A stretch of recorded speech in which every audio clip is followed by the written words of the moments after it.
So, welcome everyone to a new episode of In the Driver's Seat, the podcast that's all about exploring how to improve the value of your business. We're having conversations, helping business owners positioning themselves ultimately for building a valuable company and then a successful exit.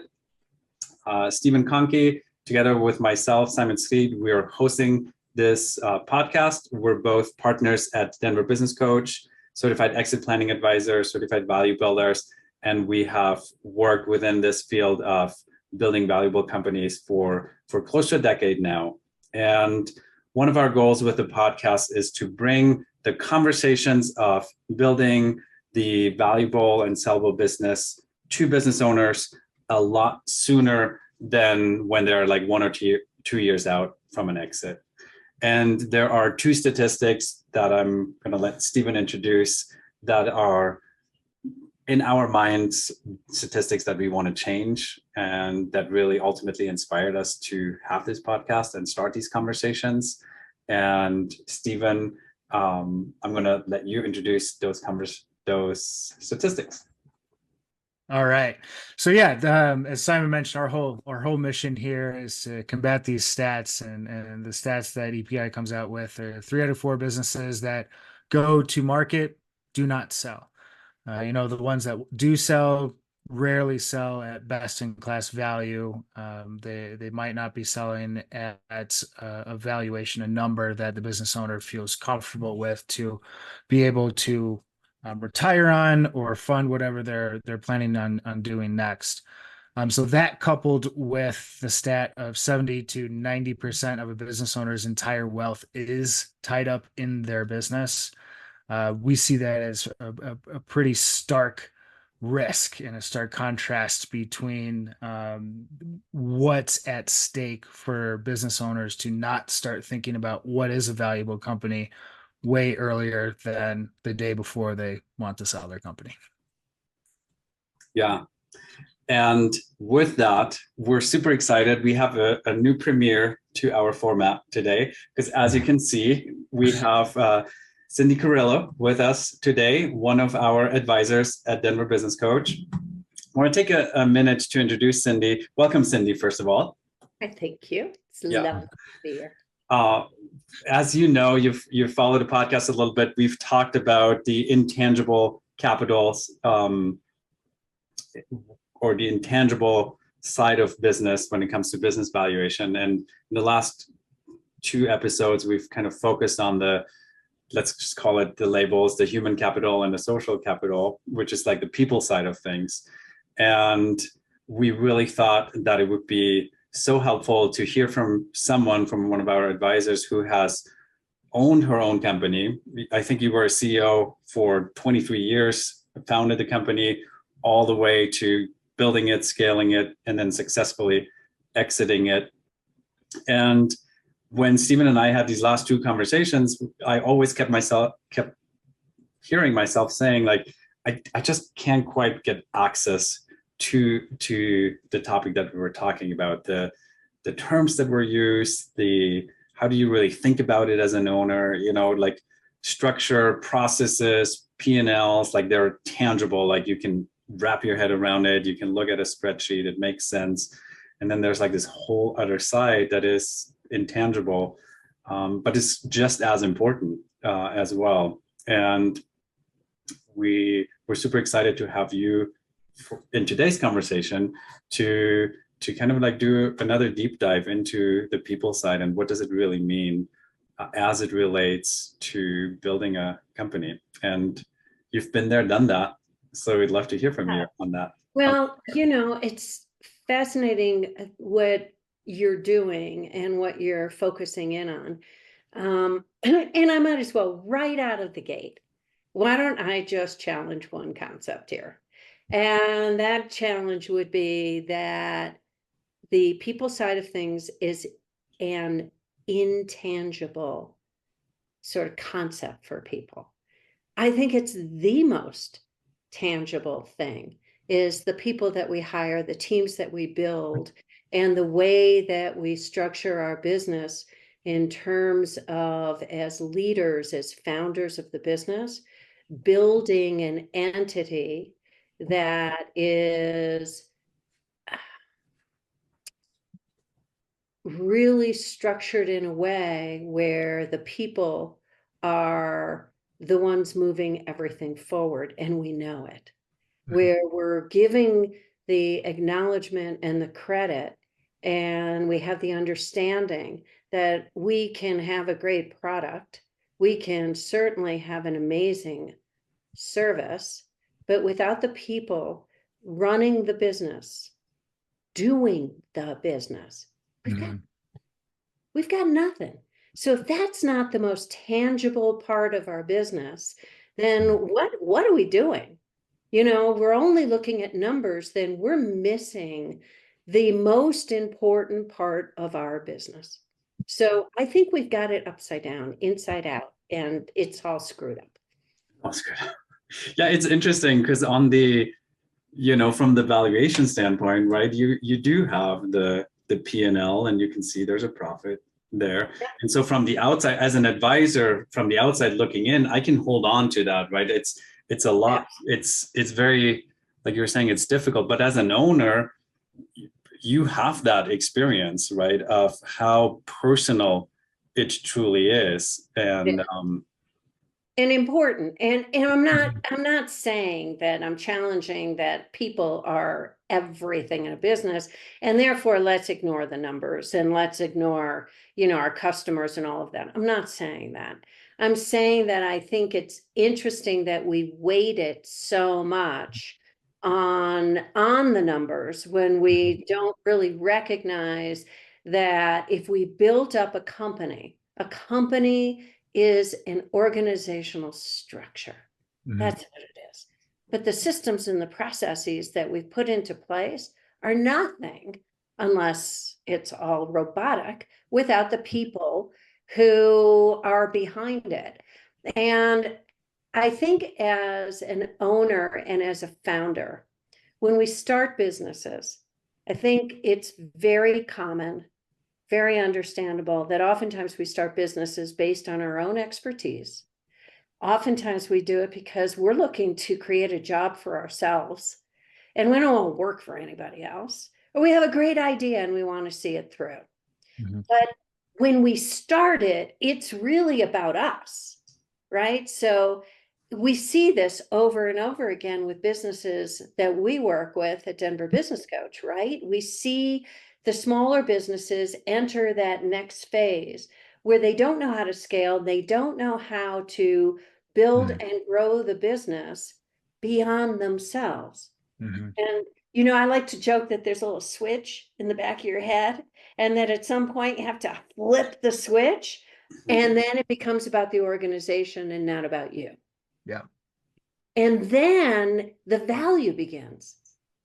Because then you can start to build the organization. You could start to build those numbers that are not based on you. Because when it's time to sell, we know that if everything really circles around the owner and the founder and the leadership there, all the decision making, all of the sales, all of the human resources, everything, the final say is the founder, the owner, then nobody's interested in the business. Or if you're lucky enough to sell it because you've proven the value with the numbers and everything else, they're going to tie you up and lock you into that business for a good 3 to 5 years. And when we're looking at that time, we're finally at that place where we're like, I want out. The last thing you want to do is be in a position where you're locked in. Yeah. So it's not self-serving, and it's not serving the organization. There's something you said in there that we used to talk a lot about in change management was you have the best process, the best service, the best product, that completely perfect all the way through. But if you don't have the people to do it, and the right people in the right spots, executing the process in the right way, you don't have anything. So in change, any type of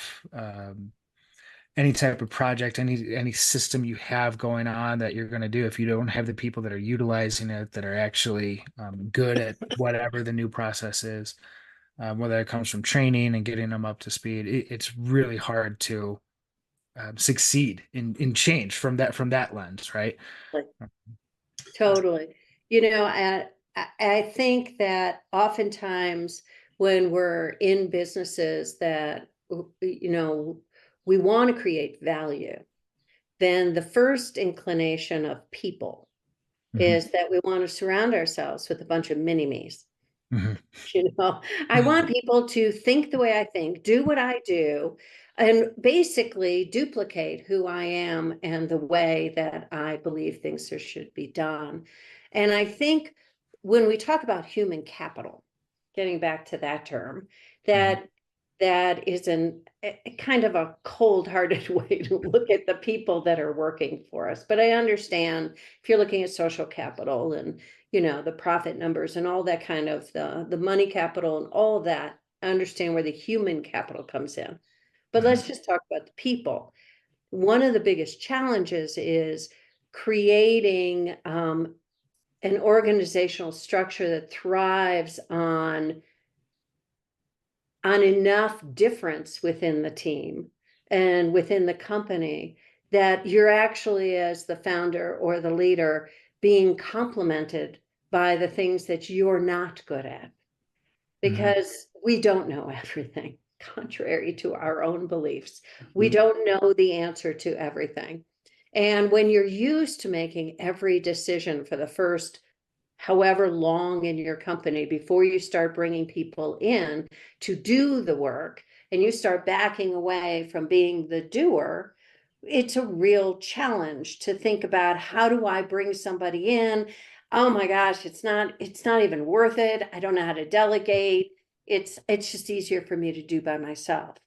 That actually undercuts the value of the company for somebody from the outside who's really looking for depth and breadth of people within the organization, so that they've got some runtime to run the business, where the business can continue during that integration, during that period of time after you sell, is a very uncertain period of time for everyone.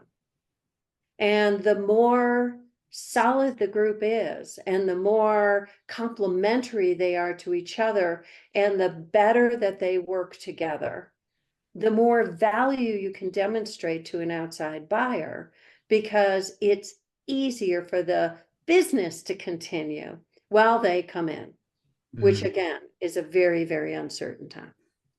Because it can fall apart really quickly after. Yeah, I want to go back. You talked about that switch that needs to get, from it's about me versus then, the organization. Because I'm in this conversation, I would say probably with maybe early stage business owners more often, that are exactly in what you're describing. Like, if I could just clone myself, that would be ideal, right? Yes. And every person, I think, in the early stages of business ownership, you get to that point where you have to learn to be a leader, or like you're good at what you're doing, whatever the technical skill is, and then you're hiring an administrative assistant and maybe one other person. But then at some point you have to say, okay, now I have to get feedback.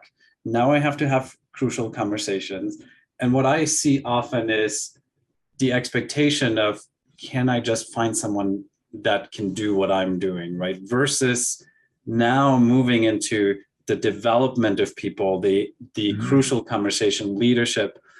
And like, thinking back on your own journey, like, what I remember this week, I had to tell someone, like, you're at a critical point. Like, you have to make a decision whether or not you want to be a boss, a leader, or you just want to be a technician. But then you're better off working for a firm and getting your benefits and all of that, versus, what the headaches? Why are you even doing it? Why are you doing it? Exactly. No, I remember there was a time and where I'm trying to think of what the actual sort of aha moment was. It was probably my dad, who was my mentor at the time, and a great entrepreneur, sort of giving me that talk about, you're in the way. And I think there's a point in time where up until this time, you feel like you're being helpful, being the go-to person for everything. Yeah. It's flattering. It's ego boosting. And I remember now, somebody walked into my office. I think I was gone for a few days. And I came back and somebody came into my office and they said, while you were gone, we didn't want to bother you, but we were sitting around the table. There were like 5 people and we were trying to figure out what to do. And the discussion was, well, what would Cindy do? And, so we were trying to figure out what you would do. And it was like, it hit me over the head that is not the discussion that should have been taking place around the table. They're making these assumptions. They're trying to think like I thought. It was like, what a waste of time. Yeah. What was the issue? What was the opportunity? What was the reason why 5 people got around the table? And what would you do? That was what was important. And that was the moment, I think, for me, realizing that I am not serving this organization. I am actually getting in the way of developing my people. I'm not leading. I'm sort of needing to be the hub. Mm-hmm. And that's running a company from a place of need and ego and self-serving. Once I realized that this was not good for business, this was not good for my people, then it was, okay, how do I start asking questions? How do I start looking at this very differently? And one of the first things that we do as we're moving into leadership and in any positions too, when it's not going to be you doing everything, the first thing we do is we say, okay, I need to start delegating, right? Delegating is a mindset that I own it. And I'm going to carve out things and let people do a little bit of this and a little bit of that. It's very tasky, right? I'm going to delegate the stuff that I don't have time for, or sort of time suck for me, or all those things. That's not leadership. That's management. Management, yeah. And there's a difference. And so for me as CEO of the company, first of all, I had to get comfortable with the fact that I was CEO of the company. I don't know if you work with people, especially in smaller companies, if they've got staffs of maybe up to 10, oftentimes they don't have a title, or they don't refer to themselves with their title, and I'm like, what do people call you? Well, they call you Cindy. It's sort of like, wait a second, we got to step into the fact that we are the leader of the company and feel good about that. And that's a hard one.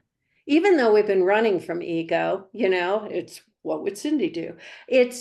That's a hard, it feels weird to go, oh, I am the CEO of this company, and stand up in front of your people as their leader. And that's part of the process, is that stepping in and stepping up. Yeah. And then it's not about the task delegation. It's about the responsibilities around the work and the thought processes around the work.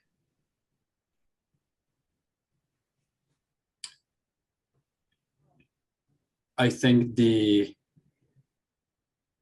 distinction that you're saying, like from manager to leader, right, is because I think most of our business owners have some version of that. I mean, there's some clients that we have that are truly out of all of the technical work of the business, and they're truly in the management and leadership role. How do you trust? Because for a lot of people, I think one of the challenges that they're seeing is like, okay, this is how I'd like to do it.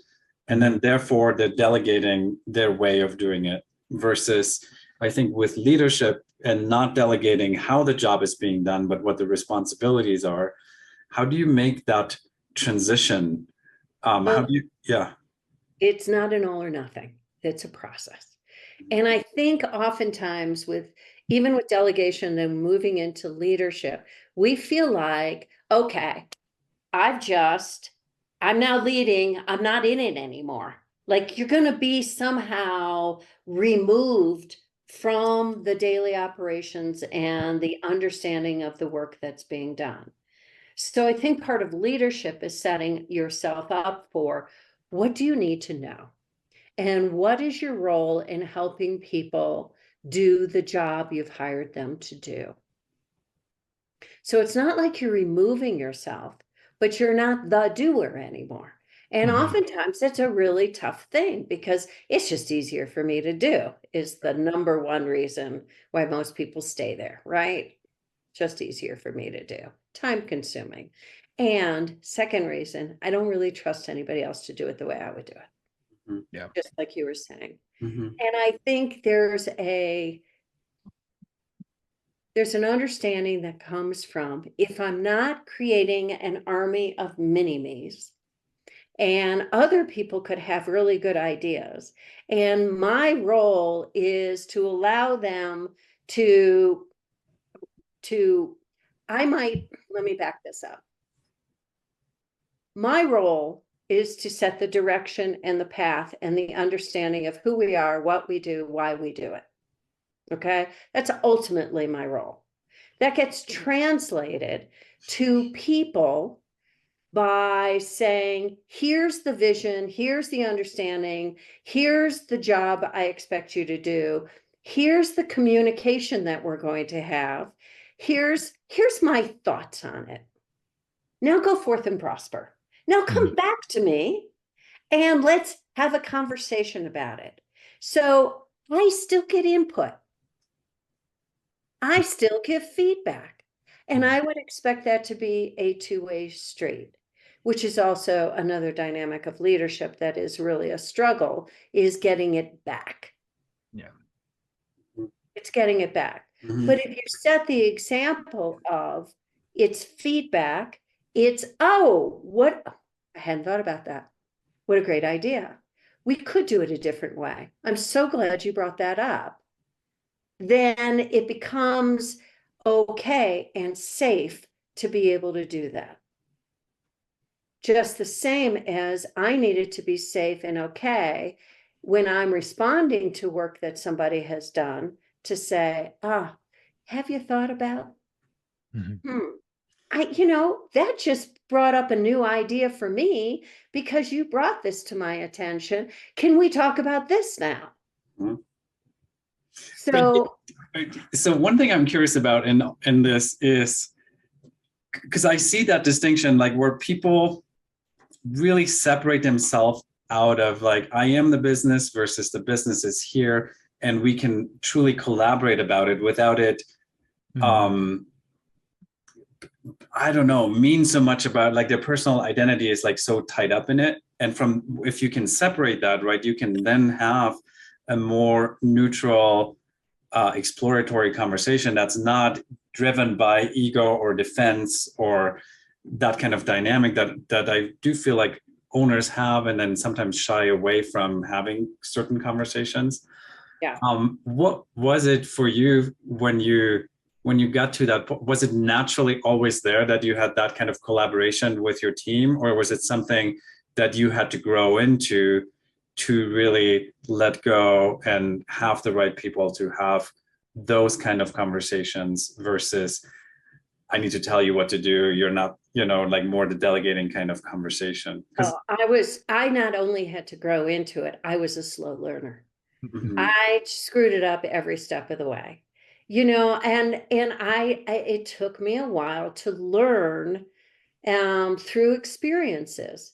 And I was lucky enough to have hired a couple of people who challenged my style every now and then, and were also great communicators who taught me how best to have a conversation with somebody that is important to have, that's real, without being threatening. And I was slow to learn that a conversation does not have to be a confrontation. Mhm. And there's ways that you can disarm and the defenses that anybody's gonna put up. Nobody wants to be told what to do. I still hate it. I'm 67 years old on the other side of it, and don't tell me what to do. The hairs on the back of my neck go up. I mean, I haven't learned that one yet. So I like a nice, gentle, complimentary approach. So I think that's normal. Yeah. So I think part of it for me was learning the art of communication. And I think the art of communication is fundamental to leadership. Because when you think about it, part of leadership, especially from an ownership perspective, as a CEO, if you're setting the vision, the direction, the path for the company, and you're defining the why, and you're the one who's got to be the center post for things like culture, for holding to the goals that you set for the company, as these are meaningful. We're not just putting numbers out there. We're doing this because when you're that person, you've got to be able to articulate that to the people who work for you so that they have meaning too. Yeah. And there are bad leaders out there. They might have the position, but they don't have the communication skills.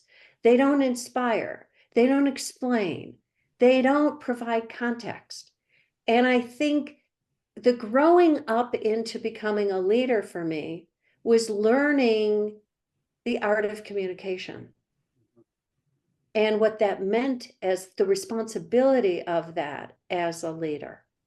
Whether or not it was a one-on-one conversation with someone in the company, or it was for everybody who worked in the company when I was having to talk with them about, here's where we're going. This is why, we're launching this. Why? Aren't we excited? Here's where we're going, guys.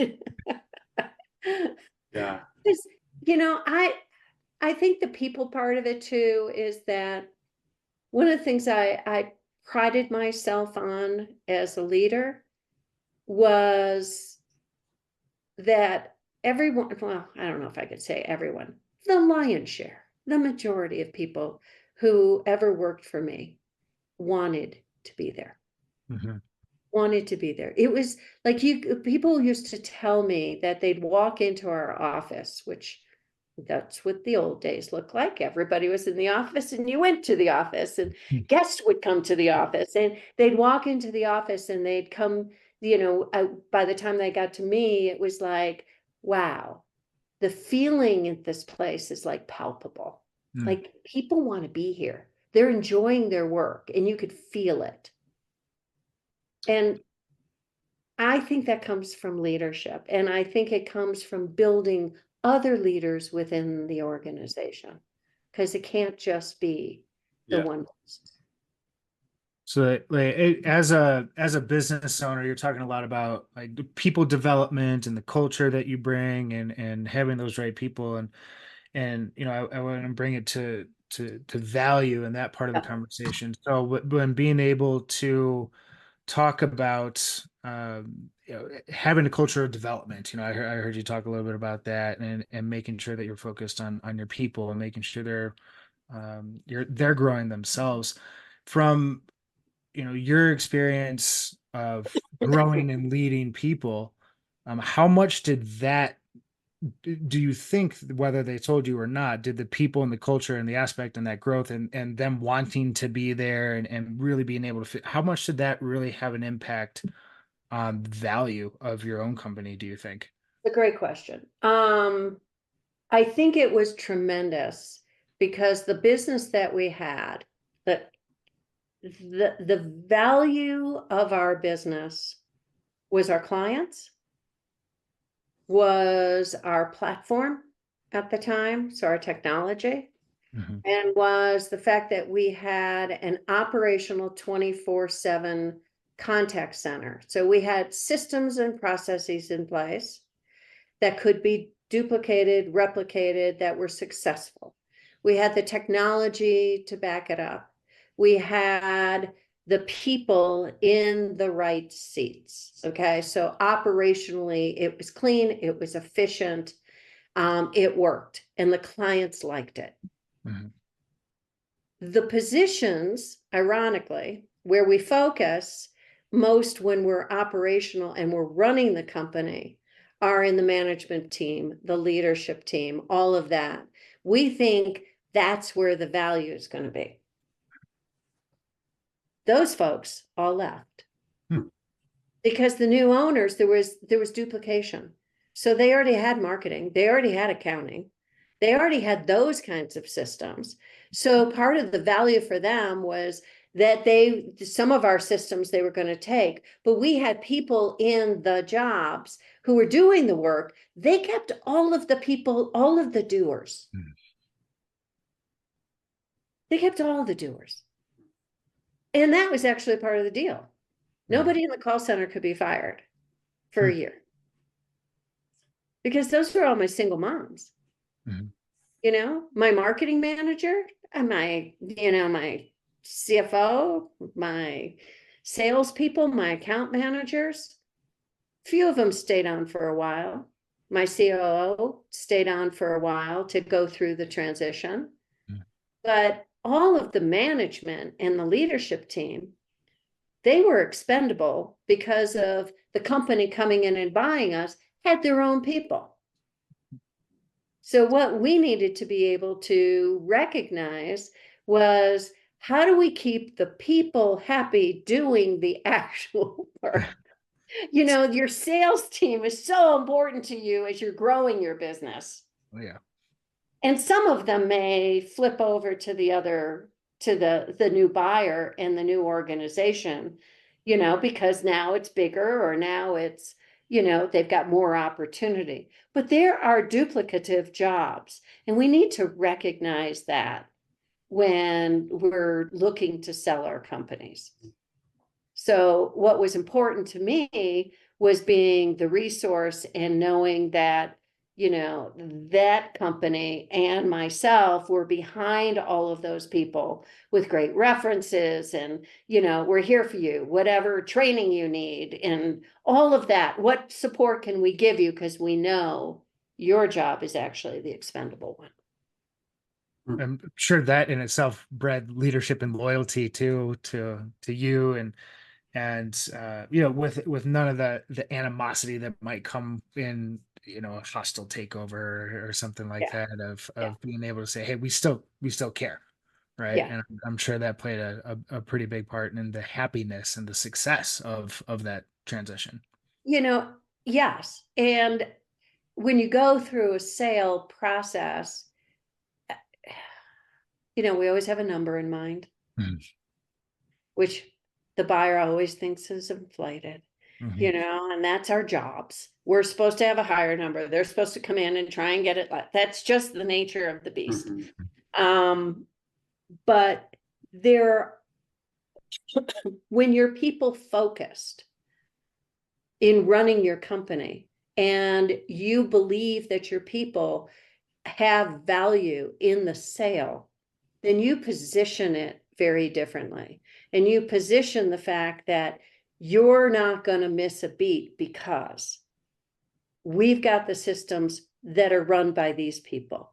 We've got the processes that are already in place that would be, our people can bring your team in, that our business will go on and it will be easy for you. But there's also the part of it that is, if you're people oriented, then you're culture oriented, then you think in those terms, then when you look at positioning your company, then it's about shopping for a buyer as much as they're shopping for a company.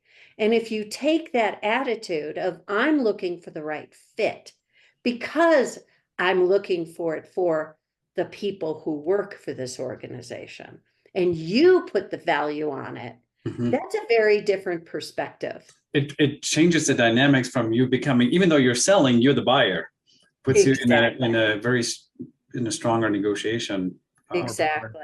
Yeah. And it's never going to be seamless, and it's never going to be an exact fit, you know. And again, though,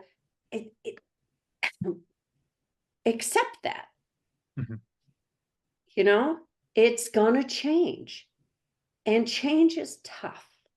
And change is especially tough when change happens to you. And recognizing as a business owner that when you go to sell your company, you go through a process of figuring out, you know, yes, do I have value? Yes, is it this? What's my number? All that kind of stuff. Is it going to give me what I'm hoping for? What do I have to do to set that up? But then when you make the decision to sell and move on, you have process and process and process that you've gone through before you make the decision. And then you do it and you put it out there. And then if you're lucky, it happens. Then everybody in your company has just had a change happen to them. And they haven't had the benefit of all of that processing. It just, boom, comes down on them. Oh, yeah. And that's tough. That's tough. Change is tough anyway, and scary as hell. But boy, when it happens to you, and you're the instigator, in my case, the instigator, that was probably more difficult to try and figure out and talk about utilizing your communication skills as a leader at that point. It all came home at that point. How do you tell that story? Did you fight for, in part of the negotiation, your technician staying on? Was that on your end? You asked for that, or was that? Yeah. And we took out some money so that, you know, we set aside money so everybody got something for the sale. Yeah. And for some people who've been with us a long time, that was a significant something for them. Yeah. So yeah, and you know, we tried our best to do all that we could, and it was a we. This was I was the messenger on this one. But I had to be very sensitive to what we were doing. And it was a shock because we were also doing really well, you know, which, gotta say, is probably the time to sell. Yeah. Yeah. Oh, yeah. So trying to time it at the right time. You want to try and time it. Yeah. Did you, in all of, like, how soon on into your journey did you know you were going to sell this company? And then the second part to that question is, were you intentional about how you were building your team and culture with an exit in mind? Or was that just Cindy and the leader that you wanted to be and the culture you wanted to have, whether you're going to sell or not? But like, how much was that driven? So here's the hardest thing. The hardest thing is to set the expectation in your own mind that at some point I need an exit and I want this amount of money in this. If you've got a time frame, there's a time frame, and you have that. And then you put that off to the side and you run your company. Now, that off to the side, that goal, that expectation, that thing that you've set for yourself, that will influence and be a filter for some of the decisions that you need to make. But until I was ready to, like, I know I have line of sight to sell this business, and that line of sight was 18 to 24 months. I knew that we had reached a point in the business where we had developed the things we needed to develop. We had the people, we had the systems, we had. And so we needed to put a couple of cherries on the top of a few things. And we needed to tighten up some things. And we needed to get those numbers looking as good as they could look. Because that was the line of sight. That didn't change. You know, it's like, we're just selling as much business as we can. We are running the tightest ship. but on a day-to-day level, I want my people happy. I want my customers happy. I want our service running the best it can. We are problem solving as best we can. We are running the show. You have to be running the show. Mhm. And if everything is about becoming a $30 million company and you're not past 2 million, then wait a second. You need to get to 5. Now, I know you may be trying for 30, but show me 5 and show me what you can do at 5 and run it and build it and take the steps and run the show. And then you'll hit a point where it's like, I can see 30. Mhm. Okay. That's now you start positioning. Mm-hmm. But you got to run it. You got to run it. You gotta have the people to run it too. The So right people. up until you were 24 months out, you weren't really engaging too much in the I gotta exit this business conversation. I knew it was coming. I mean, Yeah. especially for me, because I was already like, almost 20 years in. And in my life, things were changing. And my kids were graduating from college. And, I raised the company as I raised my family. Mhm. And, I used to joke that it was the mother of all companies.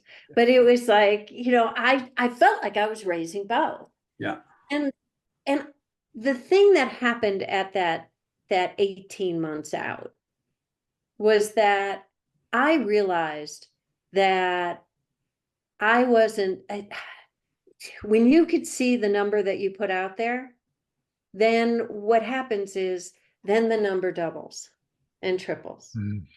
And then it's like the number always moves and it gets more, right?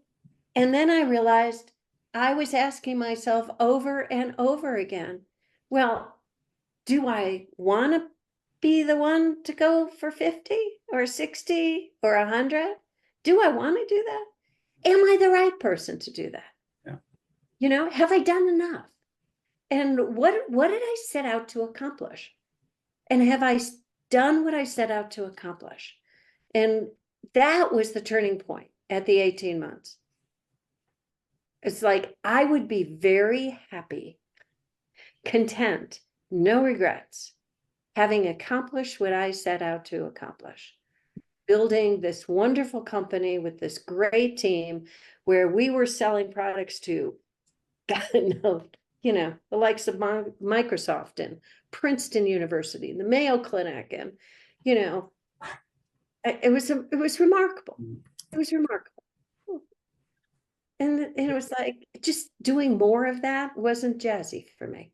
Yeah. I like to make shit up. And it wasn't about that anymore. Yeah. I was recently in a conversation with a client. We're talking about the concept of having the right process, right people executing that, and we're going back and forth between building the process and having the right people. And the conversation came into how detailed are we building this process? And the example he said, turn it on your computer, log into the email. And like I think the difference between having people where that need that level of handholding versus having the right people who you've talked to about a couple of times, who are the problem solvers, who can think for themselves, who can do that sort of thing. Can you just contrast what it would have been like to run a company with people that needed that level of handholding, and maybe how that would have devalued the company versus having, the people that you have that could think for themselves? We never would have gotten past the what would Cindy do? Mm-hmm. We never would have gotten past it. And I never would have been challenged to develop the people to, I think there are patterns that can be set up within an organization that just repeat themselves over and over, where people stop thinking about what can be done and they're not invested in the company. It's a job. Mm-hmm. And I think as leaders, we need to define what the roles are within the company where jobs are okay, because not everybody can be the CEO. Mm-hmm. Okay. I needed people to want to come and work in the call center. And I needed people to want to come and work in the different divisions that we had where they didn't take their job home at night. And they were happy to come to work the next day. Not everybody wanted to be a supervisor. Oh, it's okay. But then you start to build out from there and say, but then I need people who I need them to come up with the next process. And I need people to be okay with the tasks that have to be done, that they're detail oriented, that they love having those conversations and they love getting into the weeds on that stuff. I hate getting into the weeds on that stuff. So give me those people, let's talk about what it's supposed to do. Yeah. And then you make it happen. Right. And we do need a certain amount of trust with that. And I will tell you that, like every other leader out there, probably on the planet, I got burned. I trusted too much. I went too far. We don't get born as CEOs and founders of companies. We kind of grow up in it. There are people who have done it who, the term serial CEOs, where they're skilled at going into companies and leading, and then they take it to an exit and they go to the next one, and they're really good at that stuff. And then there are the rest of us that kind of come up with an idea and start a company and find ourselves as the leaders of an entity, an organization. And if we're good at it, if we can learn how to do it, and we really want to build something of value that somebody else would want to buy, then what we recognize at some point is it has to be something we build outside of us, more than us. Cindy, so you had mentioned there were two people. You mentioned the art of communication, learning the art of communication. And you mentioned that you had, I think, two people that were there you got lucky, that helped you with that were a little bit more maybe confrontational or challenge your leadership style. And so where I want to go with that question is, when they joined your company, were you intentionally looking for those people, and you knew you needed something different than what you had in your current pool, or did it happen by chance? And the reason I'm asking, for our listeners also, is always that how do you get that, right? How do you get that? Yeah. So it was around the same time that's when I brought in my COO. His name was Derek. And the quality that he had was he was very direct in a very soft-spoken way, non-threatening.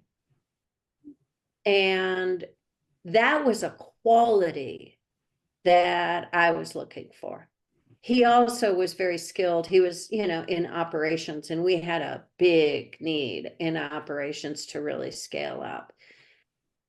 Qualified to do the work was one thing. How is he going to work with me was another.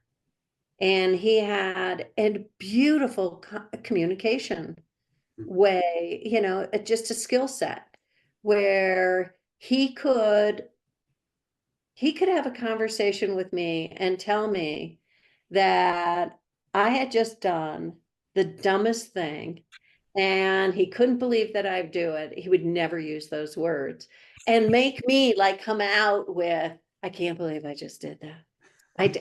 Are you telling me? And it was like, I would own it and then tell me how to fix this. And we got to make this right. And then he would kind of calm me down. It wasn't that bad. It was fine. It was fine. and we'd come up with a way to deal with it. And sometimes you don't know what you need until you're presented with it. I was a little of both, knowing that I needed somebody to talk straight to me, and also not knowing that I needed it so much, really needed it so much. And then the other person was in finance. She was in our finance department, and she was hysterical. I think back on her now. And, she was just a business, no frills, just come right at me. And talk about culture, right? So I'm kind of a hugger. So 2 weeks after the job, she comes in and she says, "I'm not sure I can stay here." And I said, "Well, what have we done? What happened? What don't you like about the job?" And she says, "Not that. Everybody hugs, especially you. And I'm just not sure I'm cut out for this." So I swear to God, I said to her, "Oh, okay. So what if we made you a no hug zone?" And we just let everybody know, especially me, hands off. I mean, I will never hug you again. And she was like, "Yeah, well, if you can pretty well guarantee that." And I said, "Done. Done. We're putting a sign up on your door going, no hugging allowed." And, we laughed about it. It became a thing. Yeah. Yeah. But it was, she just didn't hold back.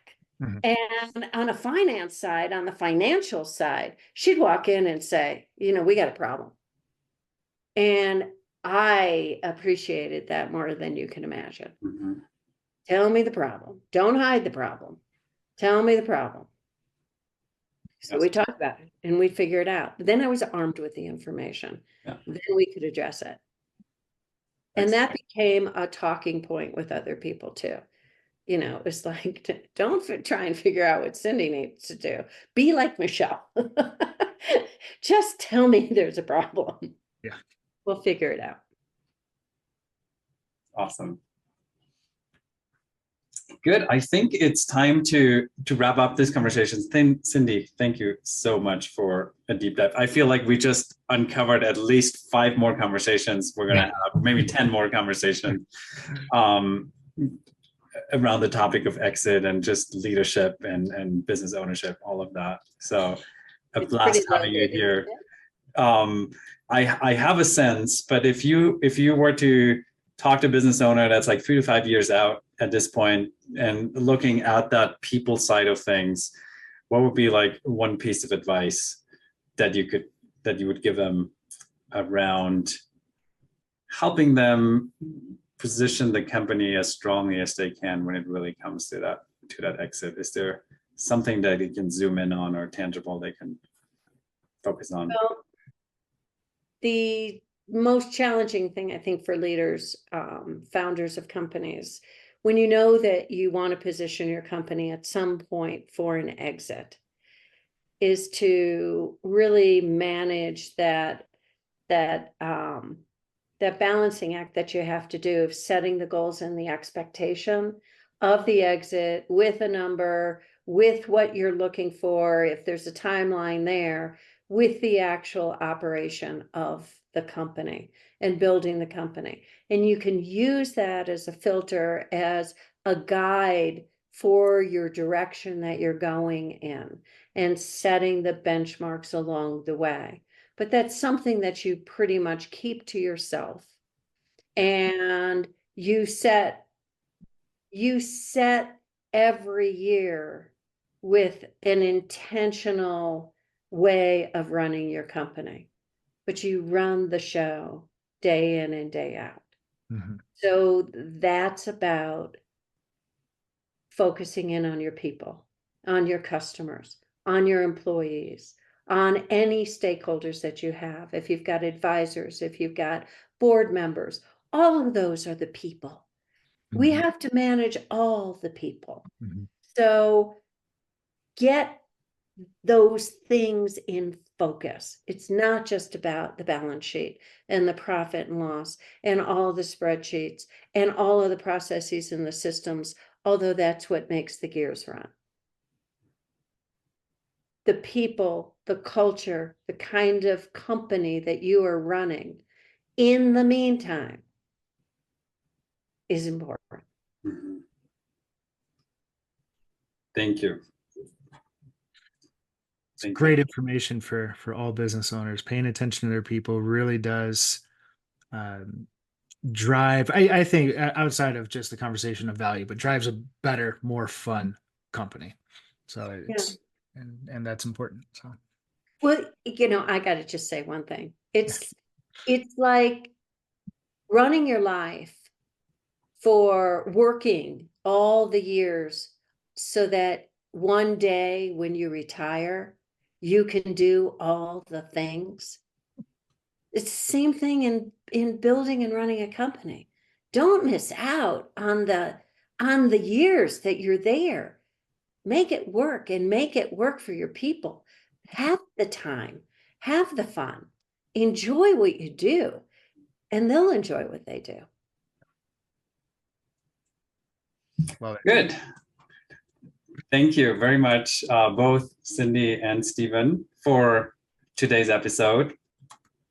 For our listeners, thank you for tuning in. We always hope, of course, to bring you lots of value, some insights, some actionable steps that you can take. Today, we zoomed into the field of people, of culture, of communication, and we're looking forward to being with you again next week. Although maybe we're going to take a couple of weeks off, Steven, for a summer break. So we might be back in 2 weeks. And again, Cindy, thank you for your insight, for your contribution to today's conversation. It was awesome having you here. Thank you. Thank you very much, This Cindy. is fun. This is a pleasure. Thank you. All right. Thank you, guys. All right.